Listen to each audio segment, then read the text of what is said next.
Thank you very much indeed, Stephen. I actually wear two hats, as well as having founded mBlox, which is a piece of plumbing in the middle of the mobile value chain, which I'll talk about a little bit later further on. I'm also the global chair of the Mobile Entertainment Forum, the MEF, which is the trade association of the world's mobile entertainment industry.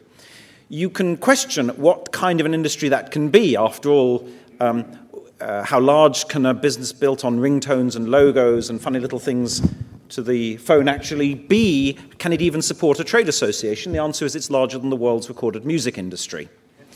It's actually competing with theatrical distribution of cinema in size, $35 billion a year worldwide, and as the graphic on the bottom right from Juniper shows, growing, changing very rapidly, but growing. My goodness, I hear you cry, what can people possibly be buying? The answer is a lot of things, headed up by what I call digital jewelry, and I'll explain in a little while why I use that phrase. But there's a whole bunch of other stuff.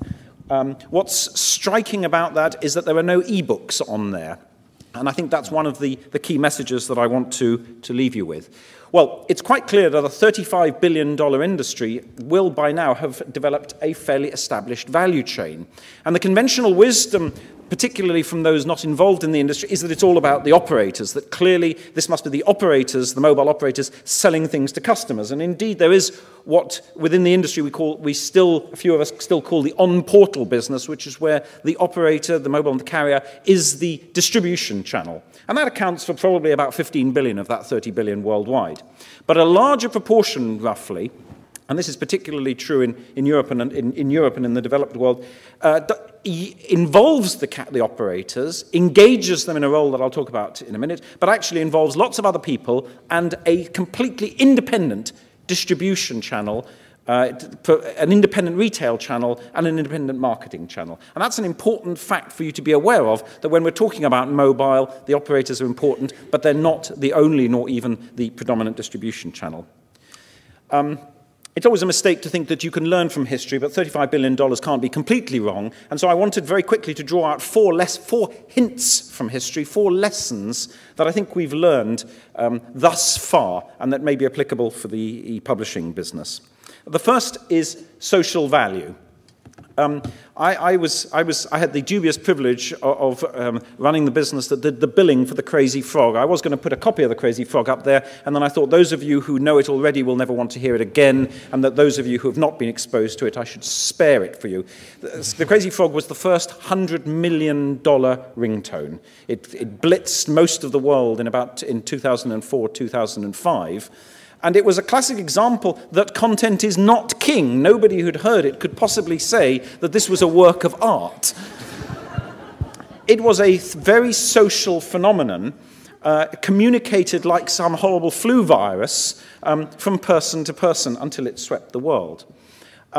The founder of electronic arts, Trip Hawkins, gave a lecture to an MEF conference a few years ago in which he said, if you consider the computer as being our multimedia computer, our multimedia terminal, you have to consider the mobile terminal, the mobile connected device, the mobile phone, as being our social computer. And everything that involves social value is 10 times as valuable as anything else.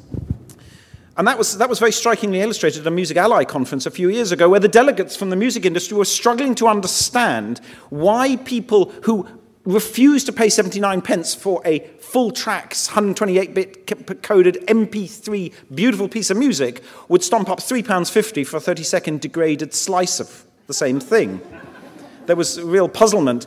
And the answer was, this wasn't about music at all. This was a social thing, that the music had a social value, that people were buying ringtones not because they were entertainment, not because they wanted to listen to them over and over again, but because they were personal adornment, that they communicated a social value. So it was content, and it's not just music, it's also pictures and other forms, as social adornment. And I think that's an important lesson for you to think about. When I was having a discussion last night with a publisher of coffee table books who said that he's not bothering to put his books up on his walls anymore. I said, for me, they're part of the decoration. I like people to wander in and look at all the books that I've read. Well, not all the books that I've read. A lot of the books that I don't want to have social value to are in boxes where no one can see them. But we are also now seeing tremendous value being generated out of goods with no apparent value whatsoever, such as virtual bunches of flowers and so on. Facebook is now the single most used application and the single most viewed website through the mobile channel. The second thing we've learned are some very, very important lessons about the consumer experience. I've been careful in my choice of words here. There are only two industries in the world that describe their customers as users, and that is the telecommunications industry and the drugs industry. One of the absolutely key lesson that this industry has learned about what sells, it's not rich content, it's not just an engaging experience, it's not super sophisticated, ultra-targeted marketing. Just make it simple. Anything that you make simple succeeds. Anything that shortens the distance between desire and satisfaction in a world of fragmented attention works, and anything that is complicated, that involves multiple clicks and searching and so on, when you're dealing with an object in your pocket, fails. And that is the single most important lesson to take away when dealing with the mobile channel. Now, one of the implications of that is try to avoid asking questions. And that means that the industry has become increasingly aware that if you know stuff already, you don't need to ask questions. And if you don't need to ask questions, it makes the whole buying experience very much simpler. We'll come back to how does that happen. But one of the other things that we've had to put up with, there has always been the hunt for the simple platform. When Apple launched the iPhone and produced a very good user experience, a very good consumer experience, you see there I am doing it, a very good consumer experience, but also a very simple, well-managed ecosystem, retailers flooded to it, content providers flooded to it because it was simple. Unfortunately, it was a simple platform, so it wasn't simple just for the consumer, it was simple for the content industry. Going forward, exactly as Daniel said, there are no easy answers. I don't believe that we will see the concentration of handset operating systems. I think it's too early to write off Nokia with Windows Mobile 7. I think it's too early to write off Samsung and their Bada platform. So we're going to have a mess of operating systems. Screen formats are consolidating. I'm sure there will be lots of innovation and originality. The ecosystem, some closed, some half open, some fully open. All of those are not going to go away.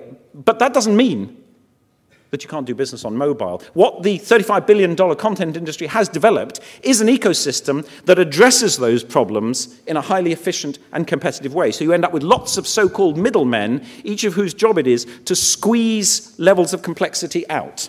And you end up with actually, from the content point of view, you end up with a simple solution, but it involves lots of ecosystem partnership. Now, one of the fragmentations is in the operator connections. And I think it's worthwhile just talking about the changing role of the mobile operators. For years, mobile operators sought to replicate their service and retail-driven business model where they were selling a service, telephone calls. They tried to replicate that across into the content industry. And except with some notable examples, some honorable exceptions, and some definite territories where they simply made themselves succeed, generally speaking, they failed. And what has happened over the last few years is a dawning understanding that they should not seek to be and will not in future be the go-to place for distribution. I'm not contradicting what Tanya says. There's no reason why they shouldn't play an important role in distribution, but they're not necessarily the go-to place. And what instead they have to do is to provide a toolbox of enablers to take information which they have in their network, just as Tanya was saying, and provide it up the distribution channel so that distributors, retailers, and content providers will know more so that they ask less.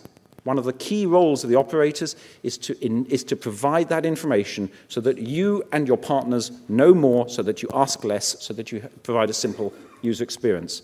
But even the operators don't have an easy run at this, because increasingly these enablers, these sources of implicit information are no longer just confined to the mobile operator networks. They also come straight out of the handset and can be derived from that. But one area where they continue to have a tremendously important role to play is in carrier premium billing. Tanya touched on it briefly. I think that this deserves much more than a brief mention, because I think at the heart of it, this is absolutely the key to creating and enabling competition in the retail distribution channel, particularly for your industry.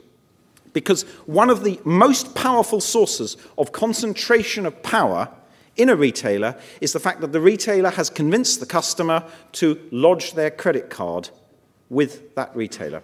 And once the consumer has lodged that credit card with the retailer, there is an implicit understanding from the consumer that they're going to go back there, and that is partly driven by the knowledge that it's going to be simple to purchase. Amazon one-click is a brilliant experience. iTunes works because Apple has your credit card already, and you can buy with 1 or 2 clicks.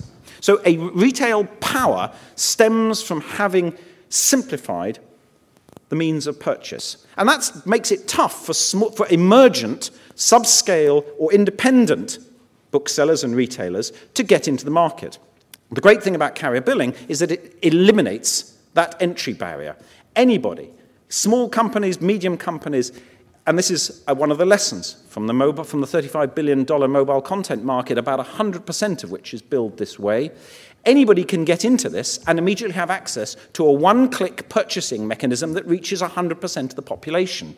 You don't have to be Amazon, you don't have to be Apple to be able to sell somebody something in 2 clicks. And that is a tremendous equalizer in the market. So retailers, the emergent retailers like it. It's very simple. Doesn't require pre-registration. They hate it a bit because dealing with mobile operators is messy and expensive. But I would submit to you that carrier billing is an absolutely fundamental tool in the books industry's search to avoid the perils and, in some ways, the anti-competitive effects of excessive concentration in the distribution channel into the mobile environment.